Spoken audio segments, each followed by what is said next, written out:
All right, on this episode of the LPDS, we get into some LPDS universe updates. We talk a little bit about some Yankees updates, of course. It's the middle of the season after all. And we do a quick recap of the Brothers Chicago trip. All that plus a Cage fact coming up right now.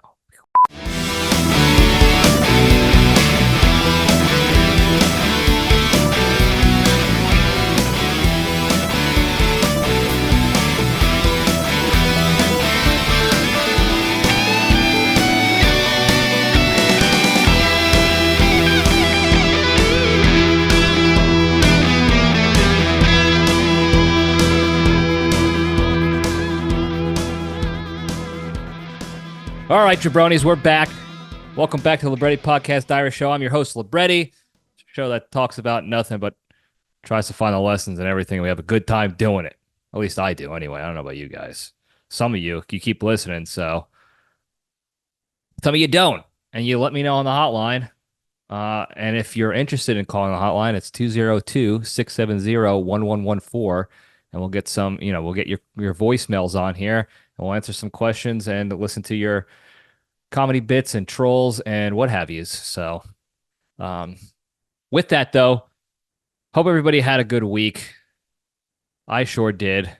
All things considered, and we'll get into that in the Junction. But no hotline calls this week again, which again is fine. There's no pressure for people to call the hotline. But I will say I do enjoy the hotline calls. As good or bad as they might be, I like to listen to them. I like to react to them. Keeps me on my toes, kind of, trying to figure out if there's like an angle behind a call, or if there's a comedy bit someone's trying to work out, or a troll job. So keep those hotline calls coming for the future anyway. Got to try to keep this brief. I say that a lot these days, and I never actually do, but I do have, I have a schedule coming up that I'm trying to keep tight. And part of that schedule, and I'm going to say this right now, this episode is posting, what is it? Post the 14th of July, Sunday. So it'll be for that, the currency of it will be for the week ahead of the 14th. Nic Cage's movie Longlegs is out in theaters. So you would think, oh, you should have seen the movie already so you could talk about the movie, because it's supposed to be, critically acclaimed, highly touted, top tier thriller, horror, serial killer movie. They're comparing it to Silence of the Lambs.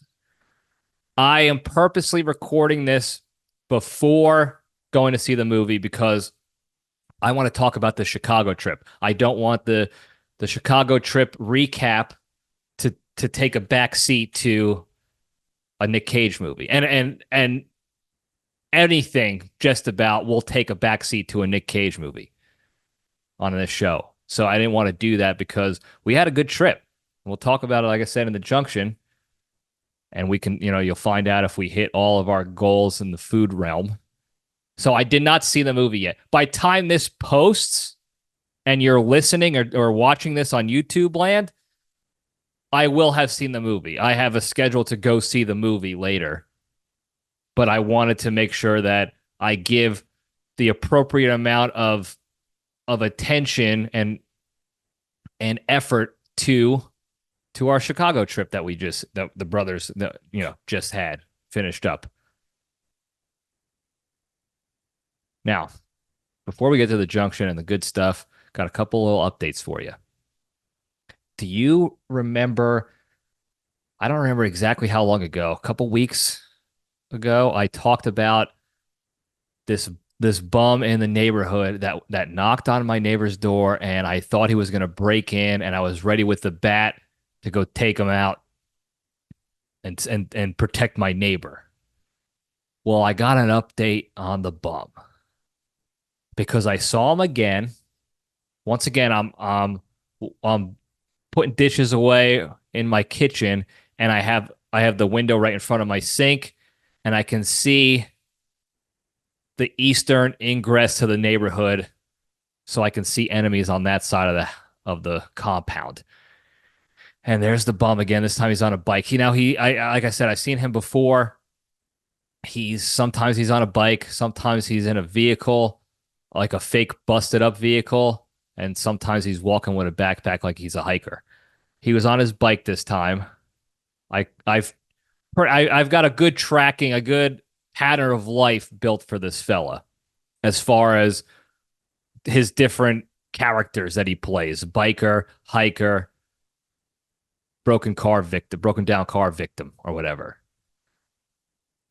What is still erratic, and he has not created his own, habit pattern, his pattern of life, is when he comes into the neighborhood. Now, I can only assume or assess, I'll say, based on the information I do have, that he comes to the neighborhood when he is out of supplies. Supplies meaning food or beverage, whatever he comes to the neighborhood to scrounge for. And I guess apparently that's completely based on his previous haul of supplies when they run out. And then he'll come back and ask for more, or try to do peddling, bum peddling, and what have you. So I haven't been able to figure out his pattern of life for that. So it was pure happenstance that I saw him again coming into the neighborhood. Now, as soon as I saw him, I know he slowed down right away to turn his bike into the driveway of my neighbor across the street. This neighbor is directly across the street. Our driveways line up with each other. So when I saw him slowing down, it was a good assessment that he was going to be going into the neighbor's house. It's certainly not mine. Thankfully, I haven't had any bum encounters on my property just yet, knock on wood. So he goes there, and before he even gets off the bike, I get on the horn to my neighbor because I want him to be ready in case things go south. I want to let him know, hey, neighbor, I'm not going to give out his name. It's none of your business. And it's, if he wants to his name out there, he'll give it to you. Hey, neighbor, it's Libretti. Just want to let you know you got a bum coming up to your front door. Seems like the same guy as last week or 2 weeks ago, whenever it was. Just want to give you a heads up. And my neighbor gave me the update. He said, don't worry, I know this guy. He used to work at the gas station down the block, and he got fired, and they let him hang around back there, I guess, to sleep or take residence in the back by the dumpsters, apparently. And I've known him for 4 or 5 years now, and he comes by every once in a while, and I give him some food and drink. So, update is my neighbor is going to be safe with this guy. It seems like they had a friendship before, and now the guy's on hard times, and he might be, I don't think he's going to go after my neighbor anytime soon. But I'm still a little weary because he does look, and I could be mistaken. I'll hand up. I could be very mistaken. I could be mixing bums here. But he looks awfully close to the guy pulling the fake vehicle scam, trying to slow people down to quote unquote help them out and to whatever, trick them into giving them stuff. Looks awfully close to that fella. They're both bald. They both wear tank tops. They both have like the same sort of, not robotic, but sort of stiff and herky-jerky, kind of like Clay Holmes on the mound. All herky-jerky, nothing smooth. That's what this guy is kind of like when he raises his hand, and they both have those same sort of mannerisms. So I think with moderate confidence that this is the same guy, and that character he plays, the victim, the car victim, that's a shifty character. The character he plays on the bike or the hiker when he's going up to my neighbor's house, knocking on the door and being friendly, he's a friendly guy. That's a friendly character. They have good rapport, good relationship. And I don't know if he's a schizophrenic or he's got split personalities, so he actually doesn't know that he's playing different characters, or it's all a scheme of his, and my neighbor doesn't realize that this guy is also pulling fast ones on people down the street. I don't know. I'm still a little weary that this guy can forget what character he's in when he goes to my neighbor's house and something could go down. So I'm still ready. But it was a little bit more comforting to know that my neighbor is tracking the situation and he's also, ready for whatever. Also, I heard a story from my other neighbor next to me. He's an old Army vet. He was a tank crew member back during the Cold War, guarding the Berlin Wall back in the day. He told me that several years ago, my other neighbor across the street was, I guess, attacked by a couple of, some riffraff in the area, and my neighbor put one of them in the hospital defending himself. So, needless to say, my neighbor's older. He's an older guy, probably in his late 60s, maybe mid to late 60s. But I guess he can still scrap a little bit. He can still hold his own. It's going to be harder as the years start wearing him down, but he's no slouch, which is also comforting. But I got his back. My neighbor next door to me has his back. My neighbor next door, older guy, says he carries his pistol around, so he's always ready to rumble. So we got a good handle on the neighborhood. That's all I'm saying. We have between the three of us and the gossip queen down the street, our HOA block captain, she provides us the intel, and we stand ready to defend the neighborhood. So that's the update on the bum at the neighbor. If anything else pops off, I'll let you know. I don't think that's going to be the case, though. But we'll see. Hopefully not. Hopefully it's all good things. Hopefully my neighbor's got a good hand on the situation. He's got the relationship with this bum going through hard times, and he's just helping him out. So moving on to the Yankees. I don't have much to say right now because there's nothing new. The Yankees are still struggling to string more than one win in a row against teams that they should be putting away easily. At the time of this recording, they're playing the Orioles right before the All-Star break. And luckily for them, the Orioles are also struggling. The Orioles should be ashamed of themselves because they had a golden opportunity to run away with the American League East division because the Yanks have been stinking it up so much lately. But they also decided to start stinking. They got swept by the Cubs recently. That was embarrassing. They got worked by the Cubs, bent over by the stinky, stupid Cubs. I'll talk about the Cubs later on in the Junction. But now they're playing each other. So the only hope the Yankees have is that the Orioles are still playing stinkily. That's not a word. It is now. And the Yankees can take advantage of that. We will see. I'd like to see them win a series against a good team. I'd love to see that one time this season. So fingers crossed that happens. But the big news in Yankee land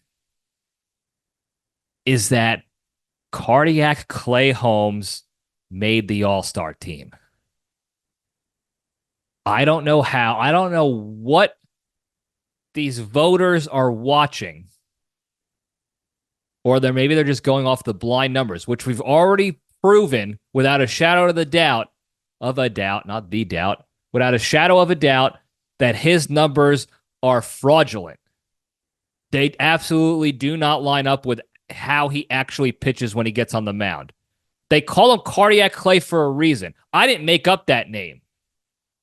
Thousands and thousands and thousands of other fans came up with that name because of how garbage he is up there.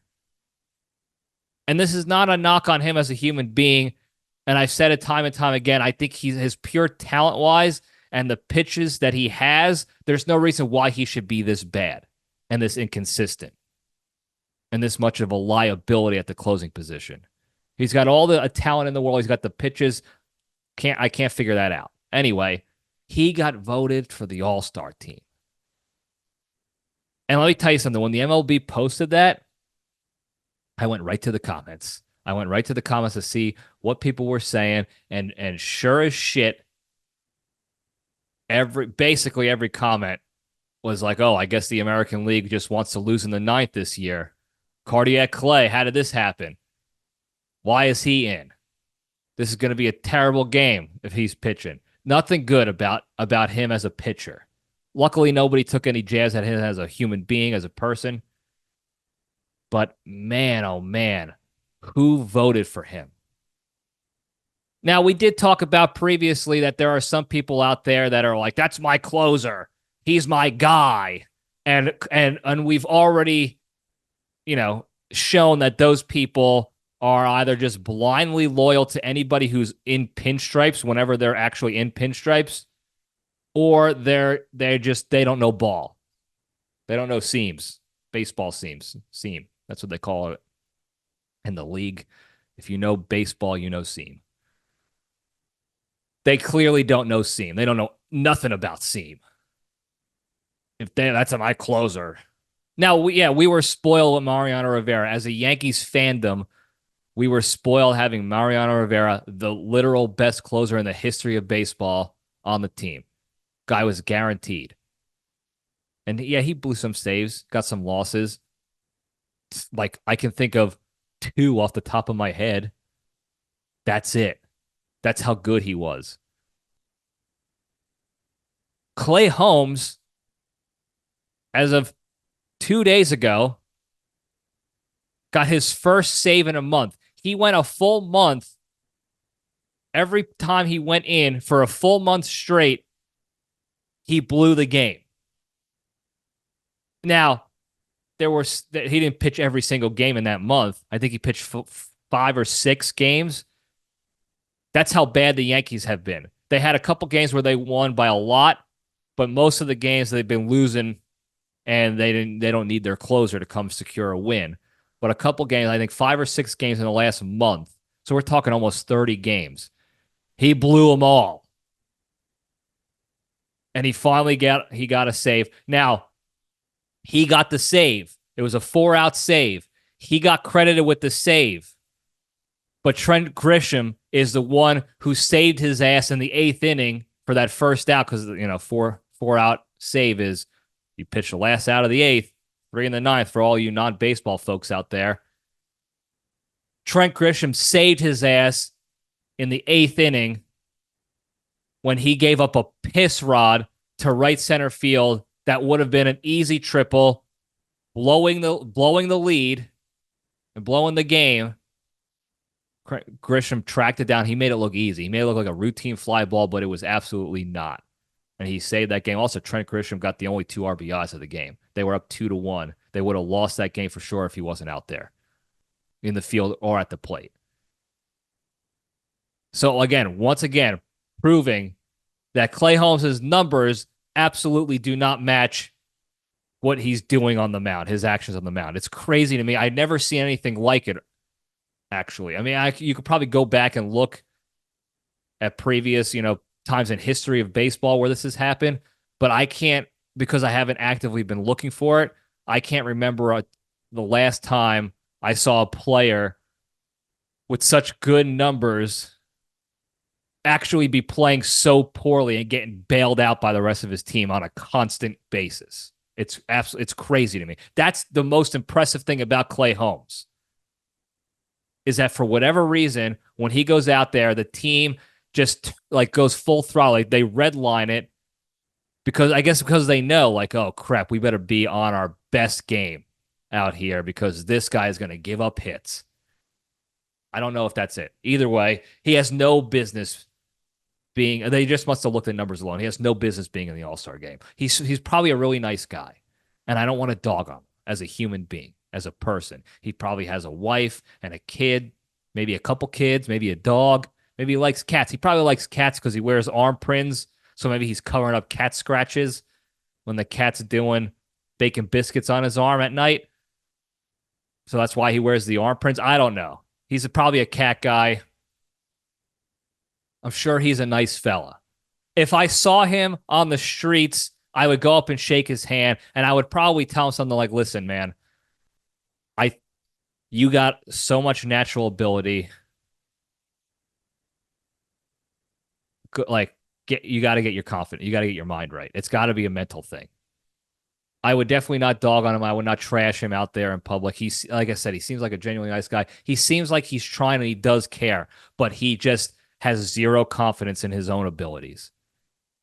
And the difference between his actions on the mound and the numbers that are resulting from it is just some of the craziest stuff I've seen in a long time. So anyway, no business being the All-Star game. That's the Yankees update. There's no other updates about the team. They still are not doing well at all by any stretch of the term. I can't believe that they're still in playoff contention at this point. They've been doing so bad. But anyway, moving on. Ooh, real quick. I use Zoom to record these for YouTube land. And they updated their platform and the graphic user interface. They call it a GUI in the geek world. And the indicator that you're recording is in a different place now on the Zoom. And for a second, I thought I wasn't recording for the past however many minutes. And I was about to lose my mind. But we are recording. We're good to go. With that, let's get into the good stuff. We'll step into the cage.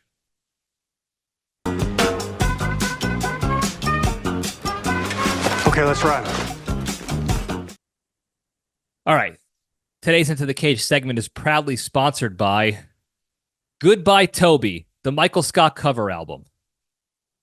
Do you want to hear a unique spin on classic hit songs from a guy who survived prison, obesity, and kissing Oscar? Then you want to order a copy of the Michael Scott cover album today. Goodbye Toby is a one-of-a-kind mixtape with songs no other man could cover. With hits such as Achy Breaky Fart, Diwali, The Electric City, and of course the signature piece, Goodbye Toby, this album is sure to have you bopping around your living room while watching your plasma TV. So to get your very own cassette today, visit www.creedthoughts.gov.www/creedthoughts. And if you use the promo code BIGBOOBS with a Z, you'll get 29% off your cassette. I love Goodbye Toby. It's such a hit single. Such a hit single. Go check out that album. I have a cassette player still. Believe it or not, JPL 3 had these old, what am I thinking of? Old language tapes to learn Italian in a plastic, almost like a baseball card plastic case that you open up, and then there was cassettes placed in there instead of top tier baseball cards. And it was to learn Italian. He got those back in the 90s when he originally wanted us to go to Italy in 1993 or 96 or something like that. And he gave those to me years later, 2014, maybe 2013. 2013, maybe, something like that, because we were planning our trip to Italy then when we did go. And with that, he gave me his, like cassette player to play that. So I will be playing the Michael. That's the long story. I'll be playing the Michael Scott cover album, Goodbye Toby, on my cassette player because I have one. So there you go. Anyway, the Cage fact. This is a bit of a disheartening fact, and it's not about Nic Cage specifically, but Nic Cage's son, Weston, was formally arrested after turning himself in for felony charges of assault with a deadly weapon.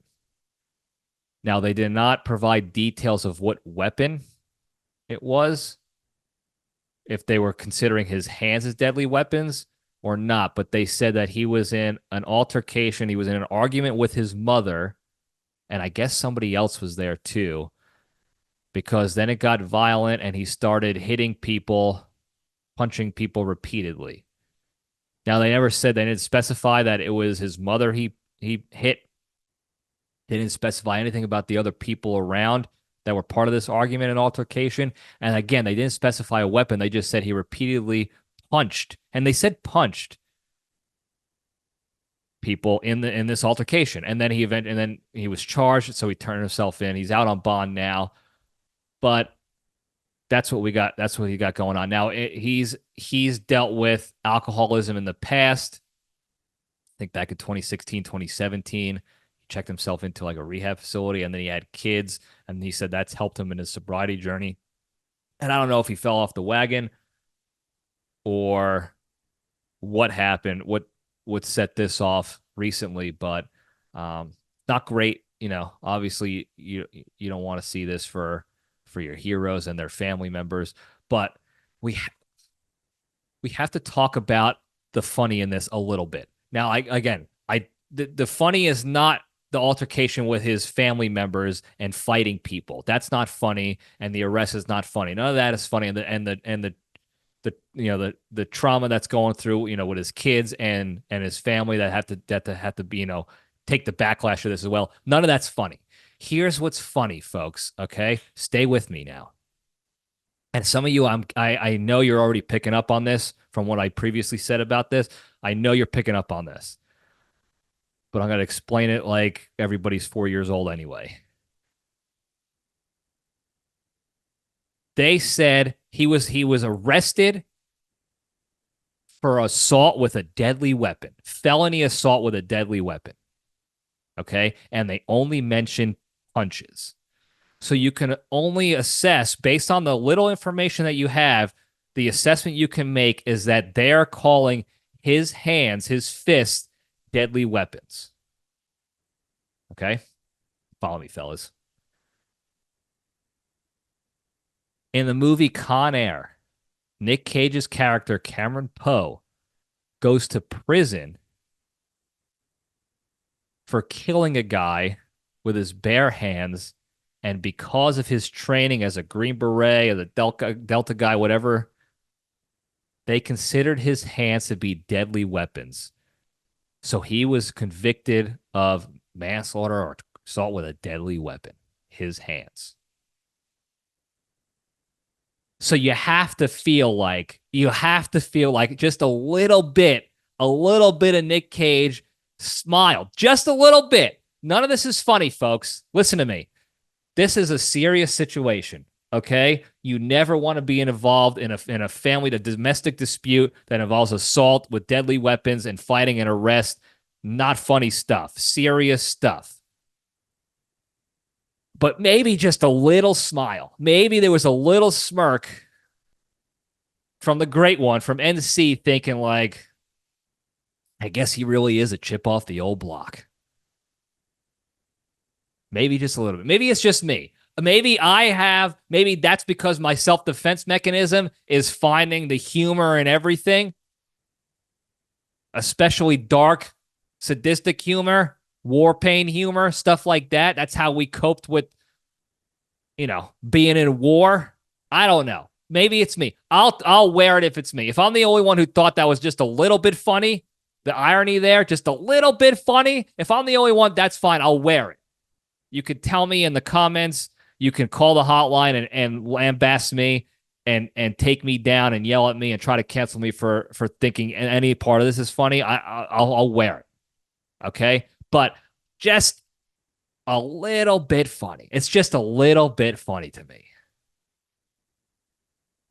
And it's like one of those things, like no matter how much you try to escape your family, your lineage, your destiny, if you will, kind of like it's inevitable.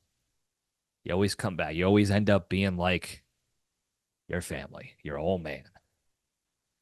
And they've had movies around that same premise, movies and shows and stories on that same premise. How people have gone the opposite way of their family members till they're never like them, and then they end up like them. That's like Minority Report, almost. Follow me on this one. Tom Cruise, Minority Report is, spoiler alerts for anyone who hasn't seen that movie from 20 years ago. They have these psychic beings, these precogs that predict, that see the future and can see when crimes are happening, so they arrest the people before the crime's happening, so that they can reduce crime and arrest these people, arrest these would-be criminals. And he ends up being one of these would-be criminals where he kills a guy. And he's trying to do everything he can in his power to avoid that scenario where he would kill this guy. And guess what happens? He ends up in the situation where he accidentally kills this guy. That's what this was. Nic Cage's son has gone opposite of his old man. He's not an actor. He's got long hair. He's almost like a goth looking type of fella, emo type. Try not to be like the great one. And what happens? He gets arrested for assault with a deadly weapon, just like his father did in Con Air. That's funny. That's funny. I'm sorry. That's a little funny. I'm sorry. That's it. We're done talking about it. That's the Cage fact. It's a little funny. We're done talking about it. Let's move on to the Junction. We'll spin the logo up. It's a little funny. Now, we went on a Chicago trip. When I say we, I mean the Creature and I. Most of you know recurring guest, the Creature, on this program. Brother, played baseball together at that stupid nerd school, Embry-Riddle. And we were going up to Chicago to visit our other brother, Bonji, who we also played baseball with at that stupid nerd school, Embry-Riddle. And we were going to try to hit as many food spots as possible. Just a quick reminder to anybody who's newly tuning in. For the past several weeks, I've been dealing with mysterious video freezing with my camera in YouTube land. And I can't for the life of me figure out where the glitch is coming from. So if you see freezes in the video, that's what it is. I should have mentioned that earlier on in this show, in this episode. But for new viewers out there, if you're just tuning in on YouTube, that's what's going on. If I have an update for you guys, I'll let you know. Otherwise, I might have to get a new camera. Anyway, we discussed in the previous episode our goal, the Creature and I's goal, was focused around the food scene in Chicago. Yes, we were going to see our friend, but we were not there to hit touristy sites as much and check boxes that you do on normal vacations, or I guess traditional. There's still a lot of people that go out for food vacations, I guess you could say. We were there for food. And if you remember, I'm trying to remember off the top of my head, we were planning to, our goal was to hit deep dish, Italian beef sandwich, Italian food. What else? Chicago dogs. And then dessert, of course. Now, I'm going to try to run through this quickly because I don't want to bore people to death. We set sail on Saturday after Independence Day holiday. So what is that, the 7th? We set out Saturday, and wouldn't you know it, our flight gets delayed. Now, this time it wasn't United's fault. I'll give them that. It was actual lightning at the airport we were flying out of, so they had to delay flights until there's a timeline from the last lightning strike within a certain vicinity that you can start operations again, because they need the ramp folks. Listen, I didn't create this nickname, but there are people out there that refer to them as the ramp rats. I didn't create that nickname. Okay. But for those in the industry, they know what I'm talking about now when I say ramp rats. You can't have ramp rats out there putting in bags and doing maintenance and pushing out planes if there's lightning out there. So it's for human safety. Got it. Makes sense. We did try to go to the United Club because we had free one-time passes. And this is where I will dog on United once again, just a little bit, because it was kind of bullshit, in my opinion. We go up there, and the lady at the counter says, "Yeah, no, hey, we got these 2 passes. We want to go wait out our delay." And she's like, "Yeah, no problem. All you got to do is, do this, show me this, and then you can go in. We have a nice spread of food. We got plenty, seats out there. You can pick a seat, whatever you want to do." And then they'll announce they have the board up for all United specific departures, and whenever you got to go, you got to go. All right. Now, this lady not only is the one physically accepting all the people that come in. So she has an idea of how many people are in there. It's also logged on the computer right in front of her stinking face. And there's a capacity limitation in these clubs. Obviously, you can't fit everybody in the club. Now, instead of doing any sort of like critical thinking, like, hey, I saw a lot of people go in here recently, and let me check the numbies here to see if we're at capacity. No, none of that. She's like, go right in. And these are one-time passes that the creature had. One time. And he can't use them again until next year. We go in there, and it is absolutely full. There is not one open seat in the entire place.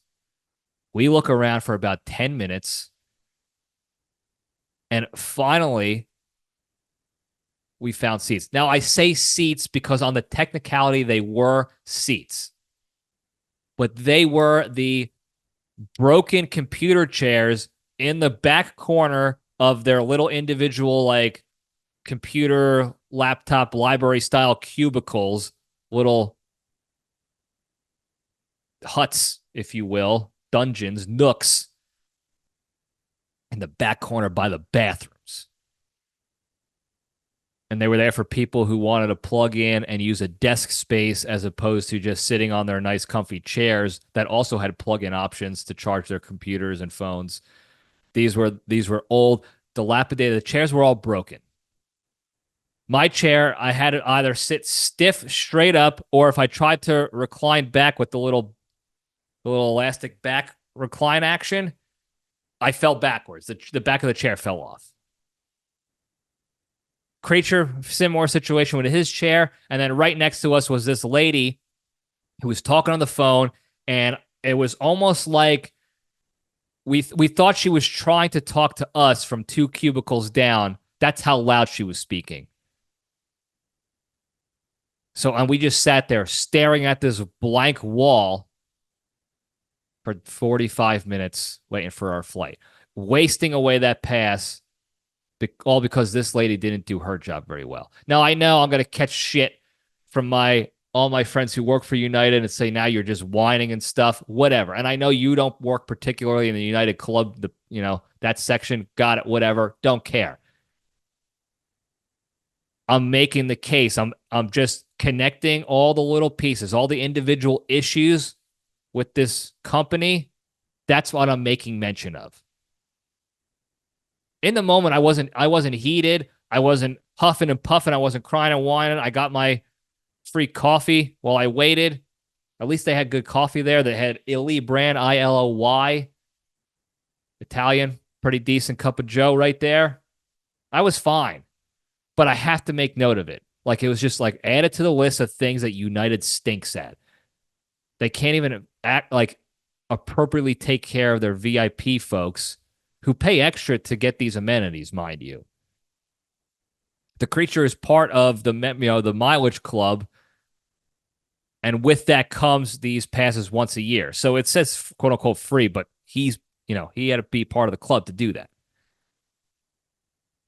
So add it to the, what are you paying for if you can't pay attention to the capacity of your own club? All you had to say was, hey, we're full. I wouldn't have even been mad.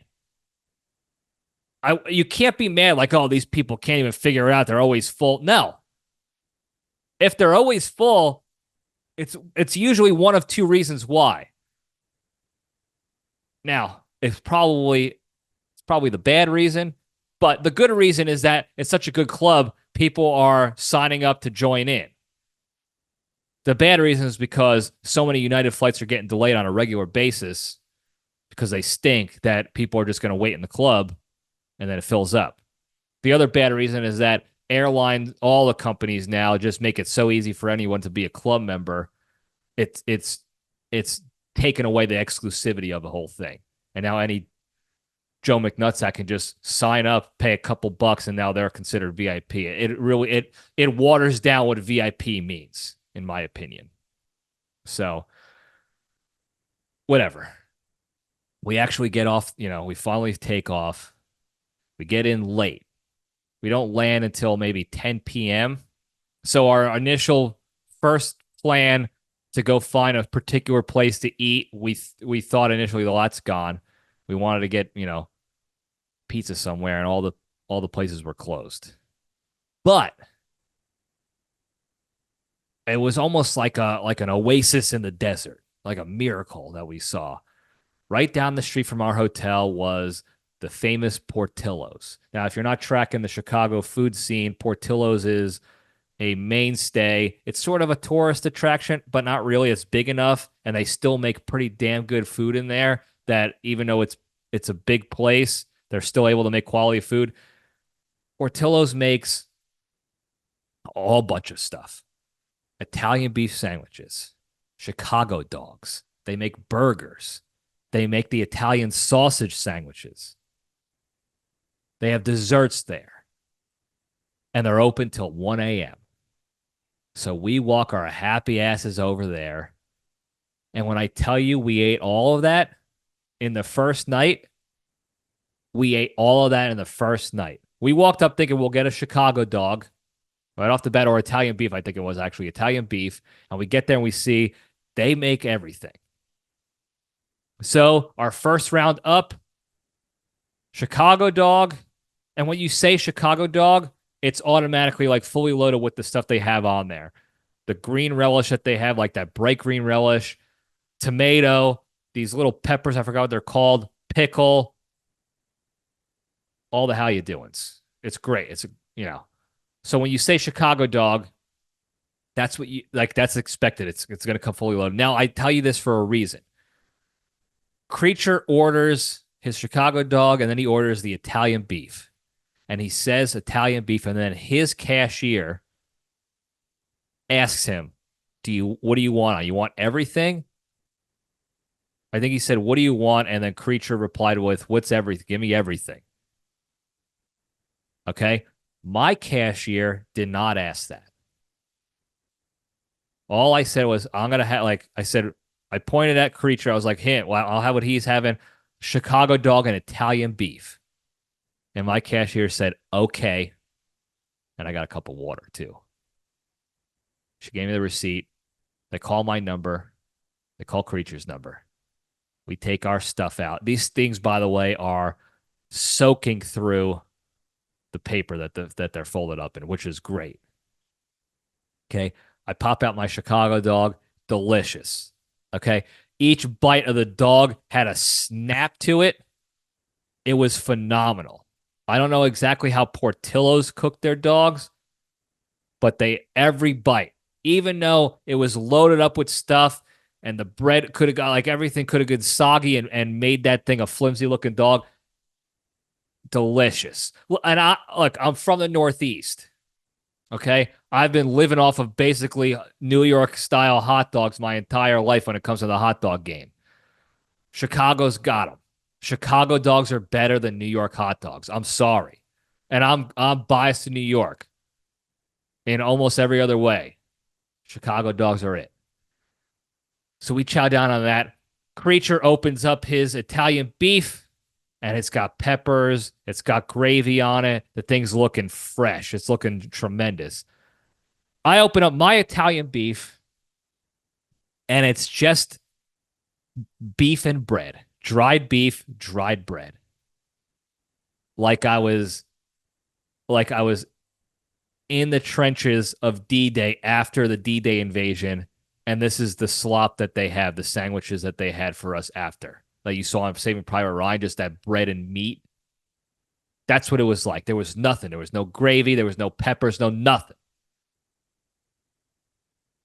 The beef, mind you, though, I got to say, shout out to Portillo's, it was still a good sandwich. It was still a good dried beef and bread. The beef wasn't even actually that dry, just looked dry. It was still pretty moist without the gravy.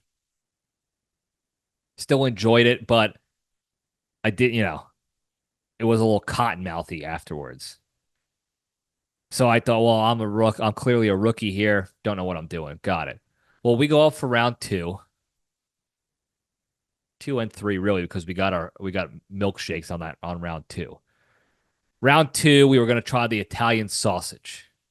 And I can't remember specifically, but maybe did we get another Chicago dog? I don't think so, but maybe we did. It was all a blur. Round 2, this is where I make the mistake. This is where I own up, hand up, I faltered. Because I knew a little bit more of the situation that you got to, there's more to these sandwiches than just meat and bread. So I go up there and I say, I want this milkshake and I want the Italian sausage sandwich. And the cashier goes, okay. Doesn't ask me any follow-ups. Same cashier, just says, okay. Now, the milkshake was phenomenal. It was a strawberry lemon cake milkshake where they took a piece of strawberry lemon cake and put it in and blended it in with the milkshake. Absolutely delicious. The Italian sausage sandwich was just a long sausage, dried bread. Nothing else. Nothing else. It was good, but no peppers, no onions, no nothing. No sauce, no nothing. Just dried, dick-looking sausage in bread. That's it. Nothing else. Like I said, that one was on me. I had the same cashier who is an idiot dealing with a rookie Chicago food idiot as well. And when two idiots combine, you get dried beef sandwiches, dried meat and bread, trench food, trench sandwiches, whatever. Still good though. But we knocked off 3 things, 3 of our list immediately. 3 or 4 of the 4 things practically right there. Beef, Italian sausage, Chicago dog, and dessert. Done. First night done.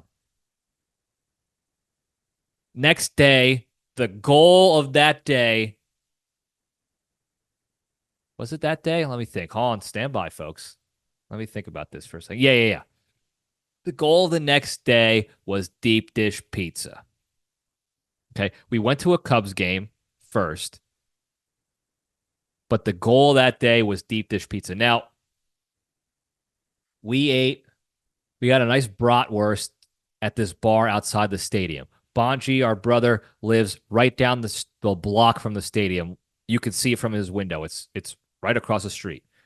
And there's a couple of good bars that obviously you want to get food and drink there because it's a lot cheaper there. So we hung out there before the game, and we got a couple Coors lattes and a nice brat.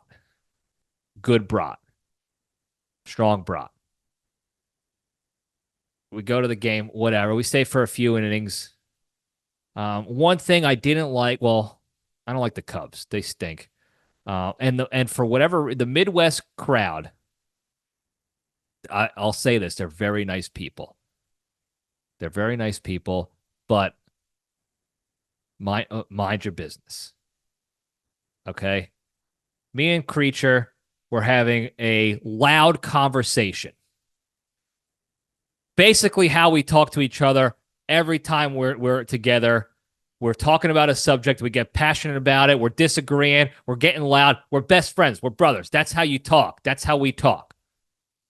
We didn't hate each other. We weren't fighting.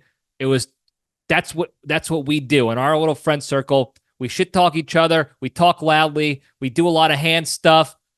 We make jokes. And then while we're living our lives, it's just normal ops. And credit to the New York crew, the citizens of the residents of New York. You could say whatever you want to say about them. Fine. Now, all the negative shit, whatever you want to say, whatever. That's your opinion. You got to give them credit where credit is due. If we were having the same heated conversation at Yankee Stadium or Citi Field, Shea Stadium, really, where the Mets play, or anywhere around New York City, nobody's batting an eyelash. Nobody's even looking over in our direction because they're all having the same conversations. They're all having their own loud, passionate, heated conversations. This Midwest crew, I guess they're not used to that. I guess they have to suppress any sort of passionate emotions when they're talking to people. I don't know what it is. But we practically had the entire stadium eyes on us. And then the lady next to us, of course, had to chime in with, oh boy, you guys are really getting after it or something, some crap like that. And she was obviously eavesdropping into the specifics of the conversation. She goes, oh, in my 45 years of this and that, I don't know if I have any experience with that. Well, listen, lady, you seem like a nice person, but nobody fucking asked you. Sorry, Terrence, family show. No, absolutely nobody asked for your stupid input. Now, I'm sorry that we were loud and passionate next to you, and because you're not used to that, you took it as an argument, and I can see why someone would be a little perturbed if somebody next to them is arguing when you're trying to watch a Cubs-Angels game, if you're a Cubs fan. Otherwise, nobody gives a shit about that game. It's two of the worst teams in the league practically playing T-ball against each other. Nobody cares. So I could say I'm going to empathize with this lady a little bit and the people around us. If you're not used to that and that's happening next to you, you could think it's an argument and it could be disruptive. But mind your business. All you could say is, hey, do you mind keeping it down? We're trying to pay attention to the game. The guy next to us said, hey, got the kids here. Well, I thought he was telling us he had kids, so to keep the cursing down. But I don't even remember us actually cursing that much. So I was definitely mistaken there. But he was a nice dude about it. We talked to him and his kids for a little bit after. He was fine. This late, all he had to do, hey, you mind keeping it down? Or, I'm trying to enjoy the Cubs game. I love the Cubs. Okay, you're absolutely right. I apologize. We're sorry that we're not fighting. This is just how we talk. We talk loudly, but we'll keep it down at a more reasonable level for you. No problem. No, she just chimes in with her thoughts on the subject matter. Mind your business. I was going to say shut up, but we were not shutting up either. So just mind your business, lady. Take a hike. Tell us to shut up. I would have appreciated that more.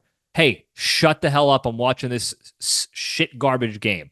Got it, ma'am. You're absolutely right. I apologize. That's all we needed.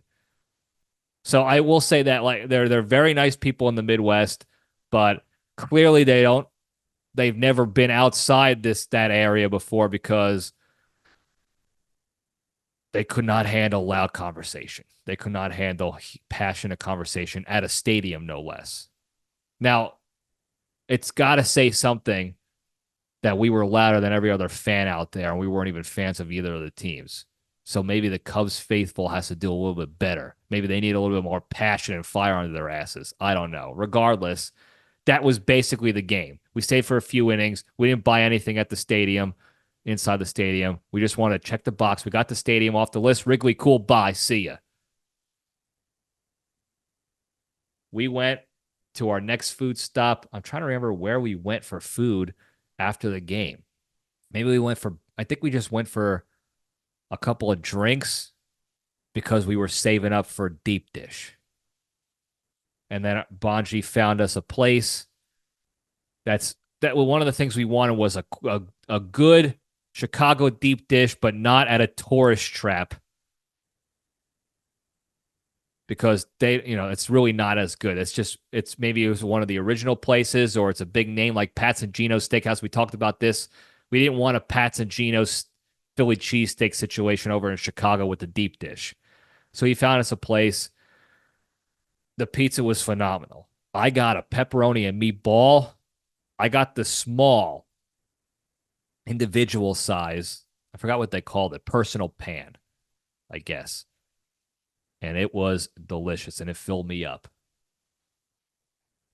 The only thing I wanted to do that I didn't get to do when it came to the deep dish, this place had pretty good wings too, by the way, because they gave us some appetizer wings that were pretty legit. But the pizza was tremendous. Good crust, filled with delicious meatball and pepperonis that they folded up when they cooked and crisped up, and then they had all the oil and pizza, the pepperoni grease and the oil inside the pepperoni, so it looked like an Italian hot tub. just tremendous, phenomenal pizza.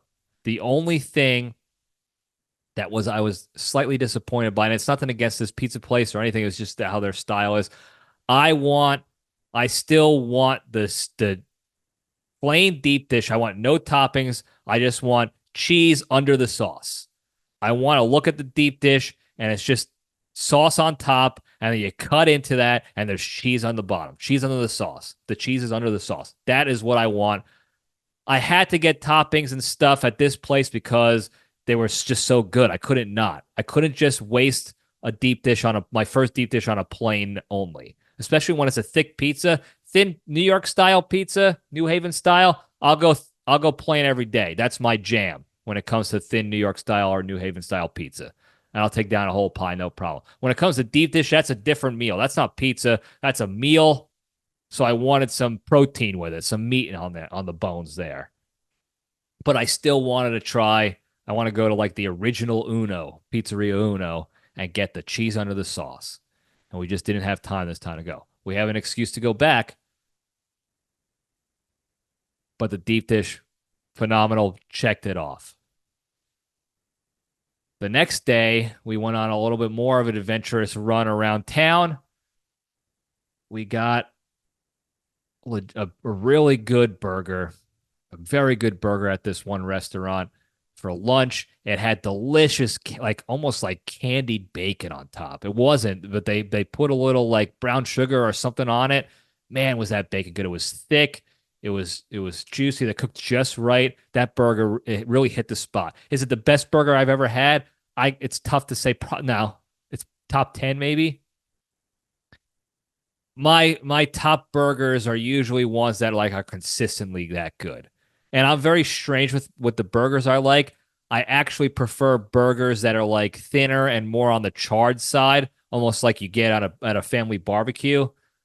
It's probably more of like a nostalgia thing than anything else, but that's my jam when it comes to burgers. And all right, had a little bit of a rookie snafu. The battery on my camera died mid-conversation talking about Berg Daddies. Now, instead of waiting for the battery to recharge, you can see it in the bottom. What is that? Right of your screen in YouTube land. I just used my phone. Now, here's what's crazy. I'm using a digital camera for the previous, up until this point. Look at how much better the quality is on my phone camera than that camera. It's like night and day. I don't have to do anything. It's great. I'm going to have to just keep using my phone. I don't want to, but I'm going to have to. Man, is it good. Anyway, we were talking about the burger we went to. Charred burgers, that's what I like. That's my style. That's what we had with the bacon. Really a nice, like, pleasant snack as we continued on our food journey. I'm going to forget stuff we ate. I know I am, because we just took down so much food, so constant. It was just each time we left one building, it was to walk or travel to another one for food, restaurant, shop, whatever. So then we go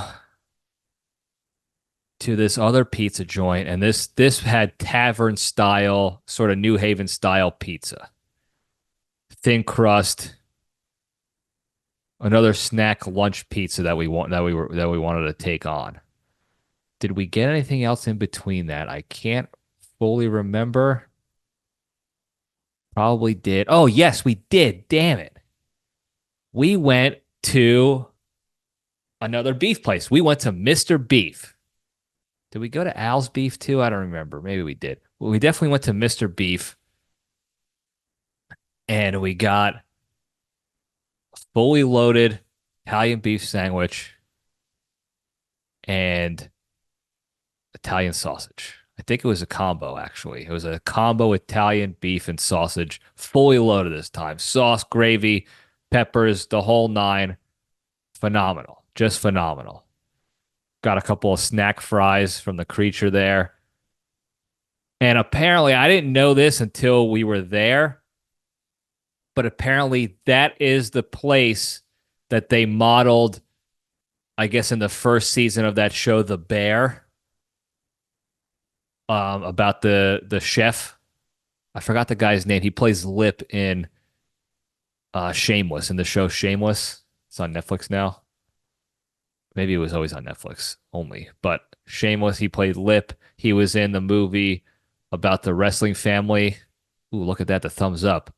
I found out that Zoom, if you're looking at YouTube and you just saw that thumbs up, Zoom, if you make certain gestures, AI picks up on it and creates the emoji for you. We had this issue happen months ago through the iPhone. It's through iPhone camera on Zoom. It's not through other cameras, obviously, because I've been doing thumbs up and other stuff on the other camera. I guess it's just through the iPhone. I don't know. Anyway, this was the exact restaurant that the bear was modeled off of, even to the back room where people were eating on the benches and stuff. Didn't know that. It makes sense. The place is phenomenal. There was a line out the door in the beginning to get to it. Just really good spot. Really hit the spot. Then we got pizza. I think I'm mixing up days. This is a terrible story. We got more pizza after beef sometime. What did we do for dinner? God, everything's a blur. Everything is a damn blur. Monday night dinner, probably more beef. No, we got more hot dogs. Anyway, we get this burger. We get the pizza. It's thin crust. They said it's New Haven style. It's a little greasier, not as good as the New Haven pies I've had. But again, thin snack pizzas. Everyone, you can each eat your own pie, and that's what we did. And then we took another walk around the block, and I got myself some gelato, Italian. I guess it was Italian ice, lemon ice, to kind of cleanse the palate, hit the reset button a little bit, and then we took a snoozer and we went out to this other hot dog joint called the Wiener Circle, just to give it a shot. If it wasn't that good, it was supposed to be another top spot in Chicago for dogs. And if there wasn't that good, we were going to go to this other place right down the street that's also got Chicago dogs that are supposed to be pretty good. So we were sitting pretty. Now, our original plan was first we were going to eat all the dogs there. Then we changed our minds because we heard there were some other good places to eat on that same block. So we were going to get a snack dog and then go find places to eat down the street. So we got the snack dog. It was delicious. Again, Chicago's got to dial in. This was a charred dog. So they told you how they cook their dogs at this place. And they char it up just the way I like it. It's not boiled or anything. And that snap on the dog, man, is it good. Man, is it hit the spot every single time. So we got that. Wiener Circle is tremendous. It's a smaller place. You basically go in, order, and you can eat outside on the benches or you take a hike. And they have a sign in there that says, we will make fun of you and shit talk you, and you will like it. Like, we're going to be rude. That's their shtick. You're going to be treated like the scum that you are, and you're going to eat and buy our delicious hot dogs. And I was there for it. And it was fun. And the dogs were delicious. And then we were going to walk to go find another place to keep eating.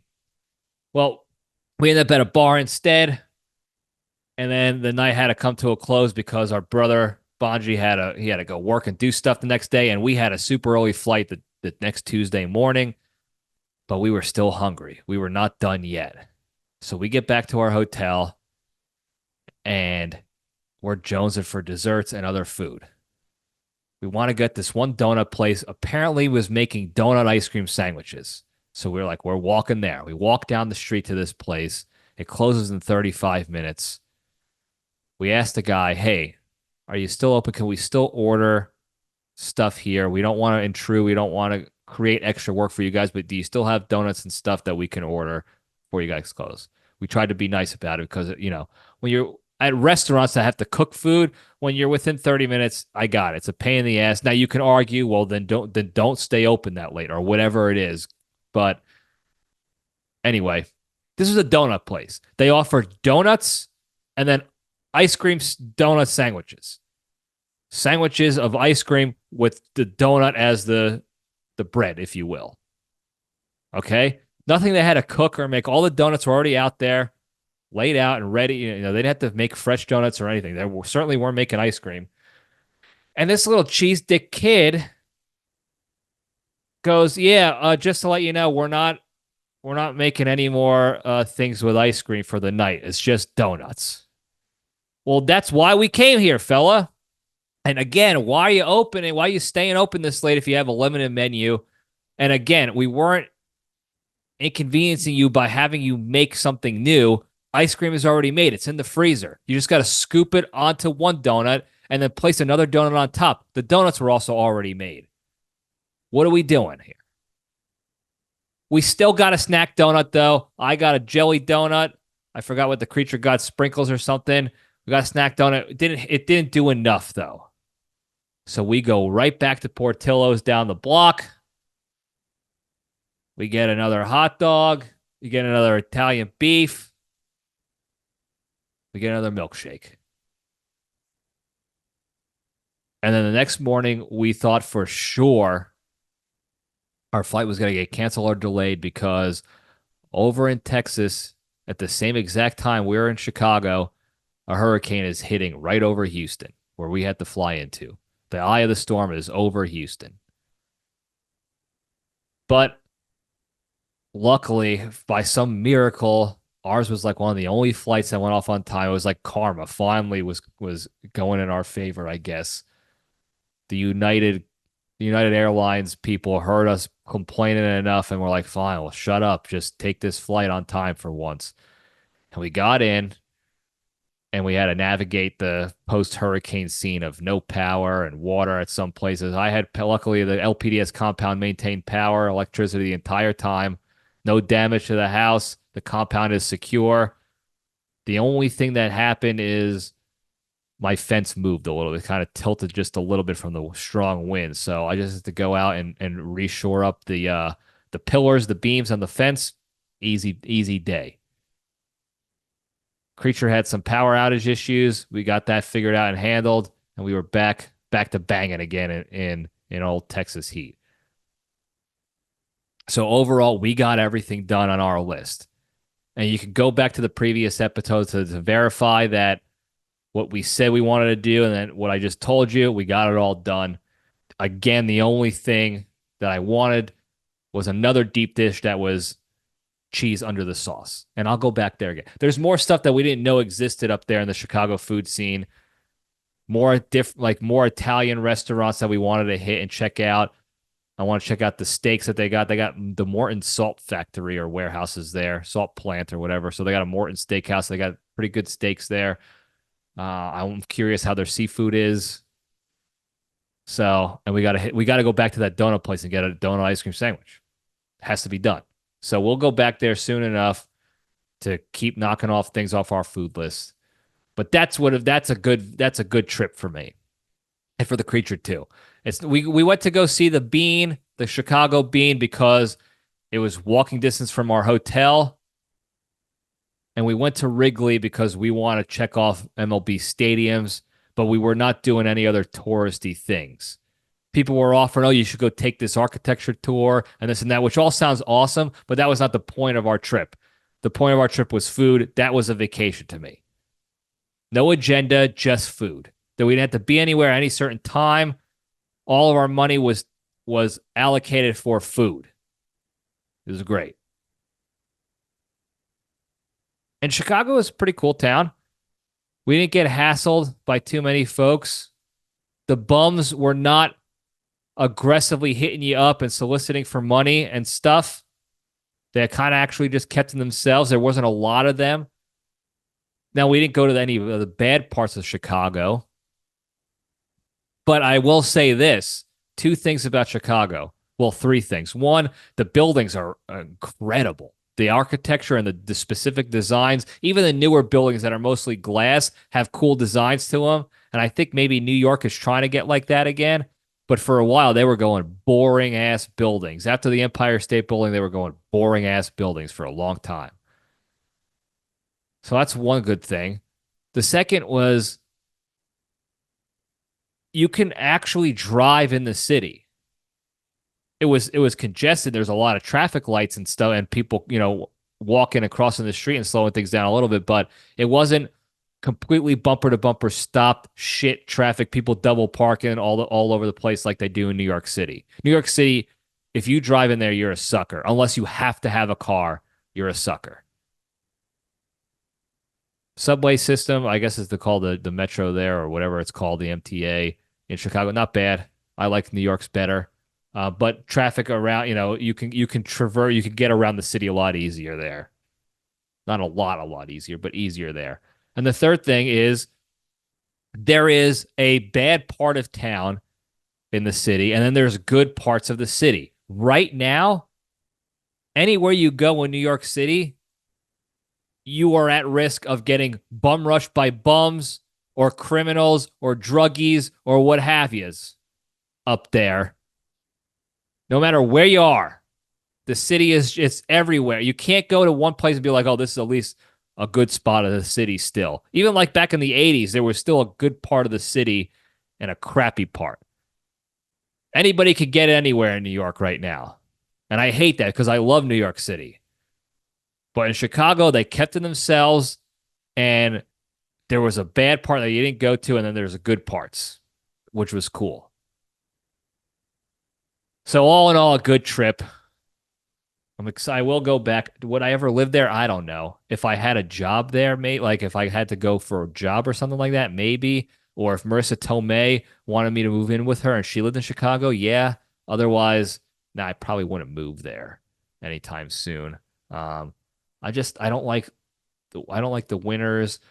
I'm not rich enough to live the good city life that I would want to live in a city. I would have to either live all the way up in the suburbs or like a bum in a a bum area of the city, just to say I live in the city. I don't want to do that either. So I don't know. I don't know if I'd live there. I would need to live in a smaller city. I mean, Houston is the fourth biggest city, so I guess it's technically a big city, but it's a very different atmosphere altogether. It's not really a tourist city by any means. There's a museum district, a lot of museums in that area. That's cool, but people are not coming here like they are Chicago, New York City kind of thing. It's just not happening as much, it seems like. And the city is spread out. Like the downtown, midtown, and uptown are three distinctly separate parts. They're not connected at all. There's the downtown. Midtown is like connected to downtown. That's it. There's a downtown, midtown, and then there's suburbs and residential area, and then there's uptown, and then there's more residential area. Very spread out, but a very different feel than a Chicago or a New York City was. So it makes it a little bit easier to live. It's more livable as far as a quote unquote city, because I'm in a house. I'm not in the city. There's not really a lot of places I would want to live in Houston downtown or even uptown unless I was rich, and I'm not. So I'm not going to do that. Philly might be a place that I would live that's a little bit smaller, so I could live in a residential area and be very close to the downtown area and do Philly stuff. Chicago, I don't know. I'm not there yet. Plus, the winters are too. I don't like the winters. The people seem to be a little bit too politically focused. The ones that I heard when I was walking on the street, a lot of them were talking politics related stuff. And that could just be because it's an election season. So it's on everybody's mind. I don't know. I don't hear it as much here in Houston. I also work at home. So Randy's not talking about it. That could be it. So I got to give him the benefit of the doubt there. It could have just been the particular situation at hand. I don't know. Chicago's a good town, though. Dangerous in parts. There's a lot of things I would do different if I was the mayor to make it even better, but good city overall, great food. Can't wait to go back for more food. New York style pizza. I don't want to say it's better or worse because it's very different. New York is pizza. Chicago is deep dish. They're not the same thing. The Chicago pizza scene, like the tavern style pizza, pretty good. New York's better. New York doesn't have a deep dish, so Chicago wins in that. Chicago has deep dish. New York doesn't. Whatever. Go check it out. That's all I got today, folks. That's what I'm saying. That's all I got on that. Apologies for the technical difficulties. Kind of made things run longer than expected. Shocker. But I'll let you guys know how the Long Legs movie is in the next episode, so stay tuned for that. Before we go, though, the big three, the three pillars of staying strong and being a better, happier, kinder, healthier, more genuine human being, and being able to spread that goodness throughout the land to all those around you. Number one, exercise every day. Do something every day to improve your physical, mental, or emotional fitness and health and wellness. Anything. Work out, read a book, pray, meditate, go for a run, do jumping jacks, something. One piece of exercise every day that either exercises you physically, mentally, or emotionally. Number two, the hardest one to do, don't be a shitty person, be a kind person. When the opportunity arises to be shitty or negative to somebody and react to your negative emotions in that moment, even if that person deserves it, take a deep breath, take the LPDS step back, and just remove yourself from the situation. I say it's the hardest thing to do because in the moment, it absolutely is the hardest thing to do. You just want to go in and let your emotions, you just ride that wave of emotions and really stick it to that person, especially if they're a piece of garbage and you think they deserve it. I know how tough it is. I struggle with it every single day. I struggle to fight through that and try to be better at it every single day. So, number three, the most important one, be genuinely thankful and grateful for all the good you have in your lives. Think about one thing at least every day that's good in your life and think about your life without it and how shitty it would be. We had an opportunity last week with this hurricane to do that without having to actually, to try too hard to think about it. Power went out everywhere. 3 million plus people lost power for a couple days, and they're starting to cut back. And some people are still without power, or trees fell on their houses and their property. So what we lost something. Some of us lost something already. Creature had no power, no water. So that immediately puts you in that state of gratitude of, man, am I grateful that I do have power and water? Because what are you going to do? You're going to bathe with bottles of water, heat them up. If you have a gas stove, you can light the gas stove and heat up water that way in the dark and just sit there. If you work during the day, you come home at night, it's not like you can even read unless you get some lanterns or something or candles because now it's dark out. So it's just these little things that you appreciate, you learn to appreciate, especially when you're without them. And we had that opportunity to do that here today. So you do all those three things each and every day, at least once each and every day. I promise you, it's proven. I wish there was studies done on how proven it is. I'm sure there are because this is not rocket science here, but I promise you, you'll be a better, happier, kinder, healthier, more genuine human being and be able to spread that positivity and good news throughout the land and to all those around you. Thank you guys again for tuning in. Don't forget to like and subscribe. Put your notifications on. Tell your friends and enemies. Hit the hotline 202-670-1114. Pass that number on. Put it on bathroom stall walls for a good time call. 202-670-1114. Let's see who we get on there. Thank you guys again. I love you all. Stay strong.